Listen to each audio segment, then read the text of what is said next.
grew up outside of Chicago. I went to college at Northern Illinois University, which is in DeKalb, and it's the coldest place on earth. Just FYI, in the winter, it's like Buffalo, New York.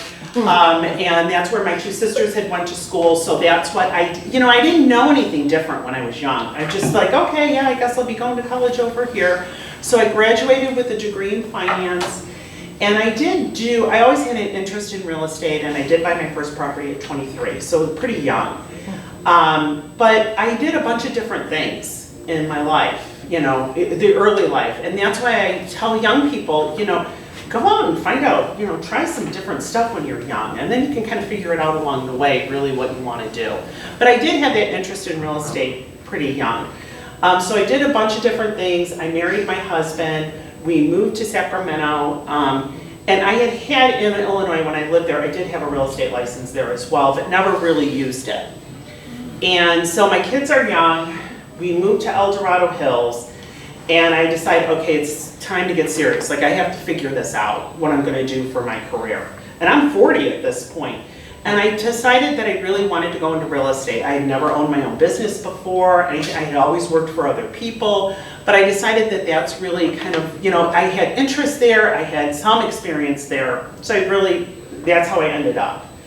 And it was a great move for me. And anybody that comes to me and says, I want to do what you want to do, Margaret, I feel like I always encourage them because it's always been a great move for me. It's not for everybody, but I've always really enjoyed it. And the one thing that I love about it is that it's constantly changing. The laws are changing. The environment is changing. It's a new day every day. People are different. Everybody's got a different personality. So that's the part that I love about it, is that I feel like I'm constantly challenged. And I like that. It doesn't get old, it doesn't get boring for me. And sure, do times get tough? Yeah, they do. But I just, I've enjoyed it all this time. So that's kind of what I'm all about. I wanted to talk though a little bit about the market, because there's all of this information that's going on, and it's just really kind of odd times. What I want people to take away from this is that national news is like in the real estate world is like national weather. It's snowing in Buffalo, New York. It is sunny in Palm Springs, Florida. Okay, so real estate is all regional. It all depends on where you're at. Yes, we do have interest rates that have gone up and all of that, but it depends on which section of the country you're sitting in is how your real estate market is working. So what I'm going to talk about is regionally based. I'm going to talk all about Sacramento. And the other kind of high level thing that I'd like to point out is that recession does not equal housing prices. This is a very, very common misconception that people have. In the last 6 recessions that the United States have had, housing prices have gone down twice. They've maintained flat twice, and they've actually gone up twice during a recession. And so it's not correlated at all. There's no statistical correlation. Why would that be? Why, if we're in a recession, our housing price is going to go up? That doesn't sound right, Margaret. It's because of inflation. The actual components of the home cost more. So in this specific recession, I am not an economist. I don't know what's going to happen next year. I don't even know about interest rates, to tell you the truth, what's going to happen. But what I can tell you is we've had a lot of inflation.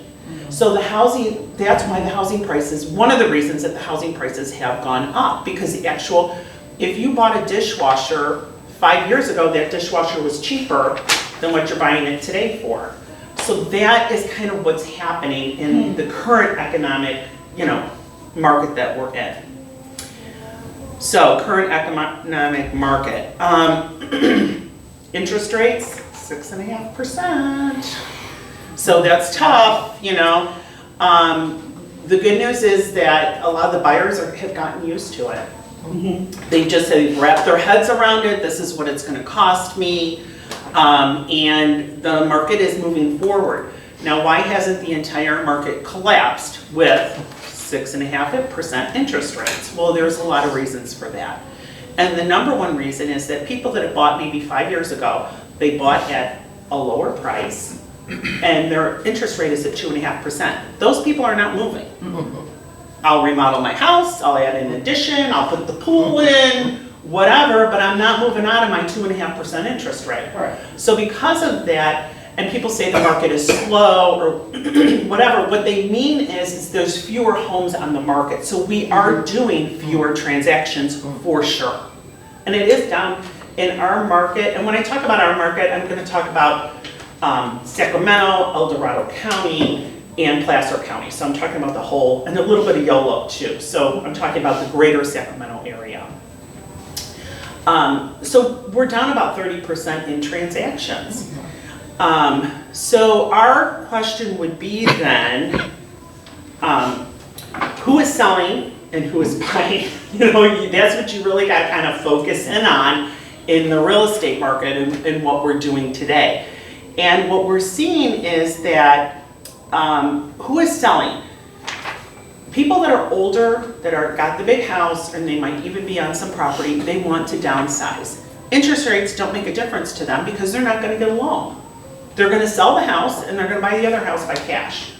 So in that situation, those people are moving, that are looking to downsize, which there are a lot of baby boomers that are out there that are looking to downsize. They just don't want that big house and all that responsibility and the cost, utility costs for the house. Yeah. You know, they're looking at that too. So downsizing is part of our seller's market. The other thing is the baby boomers are starting to pass away, so death is another one. The kids don't necessarily want the house, so when mom and dad go, that house then goes on the market. So it might be a probate, it might be a trust sale, whatever it is. So we are seeing those sales, a lot of our inventory coming from those type of sales. The other one is there are some businesses that have relocated, and we see just a little bit of that. And the other thing, we do see some people moving for lifestyle. Everyone's heard there's a lot of people leaving California. Yeah. They're looking for someplace cheaper to live, a little bit different of a lifestyle. So we've got that going on too. So those, you know, that basically is making up our seller's market. Mm-hmm. There's not a lot of people other than that moving around. Could there be? Yes. Could there be somebody that, you know, had triplets or twins or whatever, and the house just is not going to work any longer for them? Yeah, we get a couple of those, but not. What I'm trying to say is not a lot. Now, who is buying, right? Bay Area, always. Always, okay, Bay Area. And the reason that the Bay Area, and that's one of the reasons that our market has not changed, Right. is because we are outside of the Bay Area, out of that huge metropolitan area, and we look really good, meaning the greater Sacramento area. Why do we look good? You can hike, bike, kayak, go skiing in a day if you want. So it's the lifestyle here that a lot of people from the Bay Area love. So it's our geographic location. It's affordability. We are still more affordable than the Bay Area. So it's kind of a quality of life. So we do get a lot of the Bay. Go ahead. And so many people, I'm speaking about my son and his fiance, who's getting married next month. Remember I said that. They can live anywhere now because of the nature of technology. It doesn't matter. And so I've asked them many times, just come to Sacramento. Right. Because, oh, by the way, they live in the financial district, paying $3,500 a month in rent for 2 bedrooms. Of course.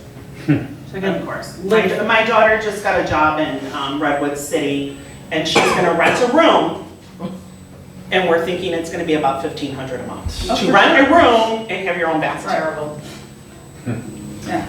She's just out of college, you know, you got to start somewhere. But I mean, really, I mean that's a lot of money, you know. So they can live here, even if they have to go into the city like one day a week. I mean, they can work remotely and that's feasible. Yeah, for people that are working remotely, that is. In her particular case, she's medical, and they're going into a lab, and the lab's located in Redwood City, so she's gonna be doing that.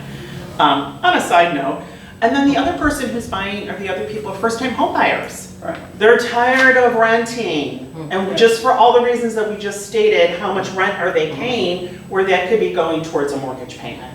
So those first-time home buyers are out there. And of course, I talked a little bit in my infomercial about investors. We still have investors buying, and believe it or not, duplexes and fourplexes are like going off the shelf. Yeah. So people are looking for other investments. And it could also be because the stock market, the pain, it's been up and down or whatever, and maybe people that haven't invested in real estate before now feel like, well, I want to diversify my portfolio. I don't know, that would be kind of my suspect on it, but the multifamily is moving very, very quickly. I did talk a little bit in my infomercial too, which is kind of fun, the Airbnb group, that's kind of started up in the last maybe 10 years. So that's something that's new and very, very different. But it is the tale of two markets in Sacramento. And I've said this before, and this is how it works. And this is in all price points. So it's the low price points all the way up to the high price points. If the house is move-in ready condition and priced appropriately, they move right away with multiple offers. And people don't believe this, but it is happening in our area. I will give you an example. I've been working with these clients. They're from the Bay Area. They've got a really good sized budget. They can work remotely. That's why they're moving here. They've got 2 children. Their budget is between 1.3 and 1.5. So on Thursday, I get the phone call, hey, this property came onto the market. It's in Rockland. I'm updating my pre-approval letter, and I'm getting all ready. I said, okay, great. I look at it. The pictures are stunning. The house is stunning. It's all redone. It's beautiful. It's got a pool. The landscape is off the hook. It's a really nice house. So I call the listing agent. Listing agent tells me it's been on the market 2 days, they have 10 offers. And this house is listed at 1.4. Okay. So 10 offers in 2 days on a 1.4 house in Rockland. So this is happening. It's also happening on the lower level as well. Those first-time home buyers, everybody wants move-in ready condition. And so, the flooring has to be done, the paint has to be good, the appliances have to be updated, the kitchen has to look nice. And on those homes are the ones that are, you're up against 7 people. Right. And that's just the way that it is. And is that because there's so much new construction also available? I don't know if that's the fact, or my personal read on all of this is that it's taking 2 incomes to buy the house. Mm-hmm. So everybody's working. If they've got kids, that's another time constraint. Like my clients from the Bay Area, they've got 2 kids and both the parents work. They don't have time For a project. for a project, number one. And they realize that because they're going to ballet class, they're going to karate class, or whatever the kids are doing. Mm-hmm. And then it's the money. Putting in new flooring in a house can be extremely expensive. It doesn't, when you're looking at that, whatever carpet, and then you go to get a quote for the laminate flooring. We did one in Folsom, and the investor put in a medium grade laminate flooring, and the house was maybe about, I think it was like 2,300 square feet, something like that. I think the flooring was like 16,000. I mean, it was, it's not. Yeah. It's not cheap, is what I'm trying to say. And the consumers, the buyers realize that. They know that everything has gone up in price, and they're using, because the interest rates have gone up, they're using their money for the down payment. Right. Yeah. Or to buy the interest rate down, or whatever that they're doing with it, so they want the house ready to go. So I don't have the time, and I certainly don't have the money. That's why they'd rather pay a little bit more on the mortgage. Yeah. And a little bit more on the house, Right. rather than having to take on the project. Mm-hmm. And then we've got the other side of the market, and this is why our days on market look a little bit longer. If the house needs a lot of work and it's overpriced, not gonna move. The buyers know the pricing, they're not interested in that, they don't, it's not gonna move. So that's why we're seeing in certain communities, like I've seen it kind of a lot in Fair Oaks, to tell you the truth, because the housing market is, the houses are a little bit older in Fair Oaks, just in general. And I see a lot of price reductions because they're coming in too high and all the houses need, not all of them, but you know what I'm saying, that a lot of them need work. And so, you know, I've seen price reductions there, and days on market there is fairly long. And that's why I'm talking regionally, everything depends on where you're at is what's happening. Do you advise people, like if they're selling their house, fix that, don't fix this? Yes, yes. My realtor did, that was great. Yeah. We just followed everything she said. One of the things that we did, and I'll give you a really good example. I'll give you two examples. There was a gentleman that was selling, or a couple that was selling their home in El Dorado Hills. And it did have a beautiful view, and it was right as the interest rates were going up. And I kept on saying, get the home on the market right now. Get the home on the market right now. Like, I'm having anxiety. They're like, we're going to Europe, you know, it's gonna be 2 weeks, Margaret, we can't. And I'm just like, you know, because I know what's coming. You know, we're gonna have some softening of prices. So but what we did is I had a home stager come through and I paid for that. And she gave them a written report. And when I went to go check on the house the next time, if the written reports hit every single room, it would say move the picture up, move the picture down, get rid of that, put in a rug. Wow. I mean, it was very, very detailed. He had copied, which I thought was pretty smart, her report, like every page, and then he put it in that room as like a punch list. They had it on the wall, taped up as a punch list, and I thought that was, and they were just going room to room, getting it all tidied up, and sure enough, we did have 2 offers on that property.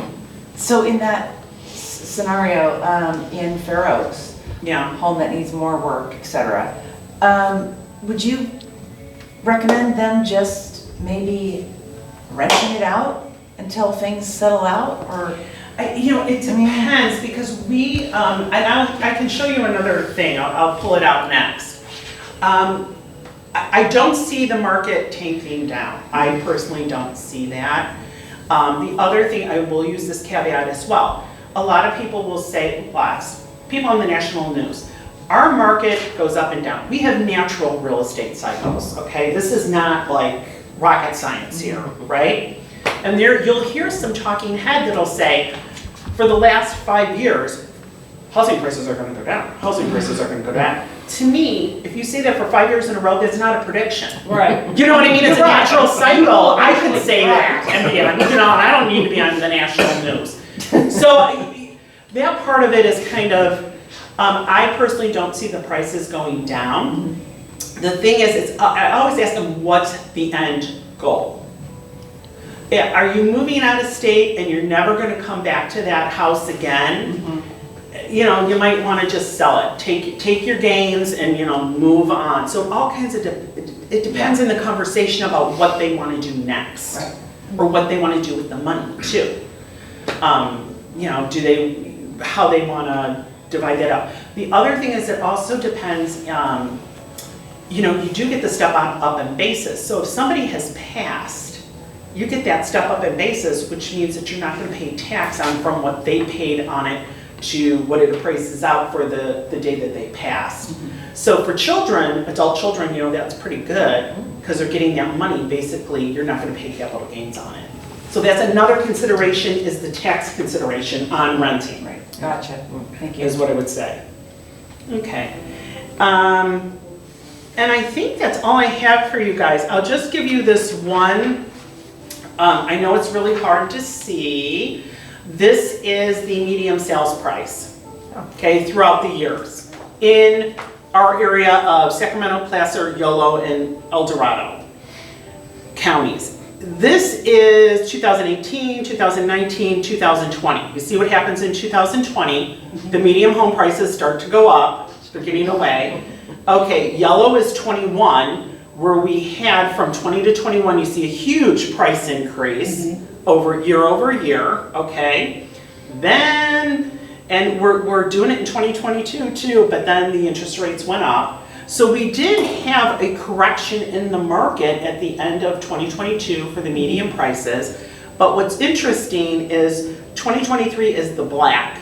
We're starting to go up again. We're on the up trajectory. So it's gonna cross back over from last year is what they're anticipating. Not gonna be huge price increases, but if we had in our entire area a 4% price increase, it would not be shocking. Right? Some areas are gonna be 7%, you know what I mean? And some areas are gonna be less. So it kind of depends on which neighborhood you're in and what's happening. But I would say the greater, 4% is probably gonna be what it's. It's just a comment on some of the things that you said. Sure. So I was in finance management before I did what I'm doing now. But I was in finance management in the 90s, early 90s. The premier interest rate, people were pulling seconds on their home at 10.5%. And they were coming in and buying Lexus from me, going, I'm gonna buy it with my second. And I said, I have 7.5. That was prime rate. And I know all of us are old enough to remember, well, maybe some of us aren't, but most of us are old enough to remember that time. And then maybe if we know other people who are old enough to remember the 70s when 19.9% was a rate to buy a house. So I think that the market's stabilizing in terms of interest rate, but everybody's so afraid to say, oh, it's going up. No, it's kind of stabilizing. That 2% and 1% was not sustainable. Right. Yeah. And you're in the banking business, you know it's not sustainable. So I always say, let's put it back, what I do now, putting perspective on different thinking. Like, so I know you have to do that with your clients, going, wait a minute, this is not as bad as you might think.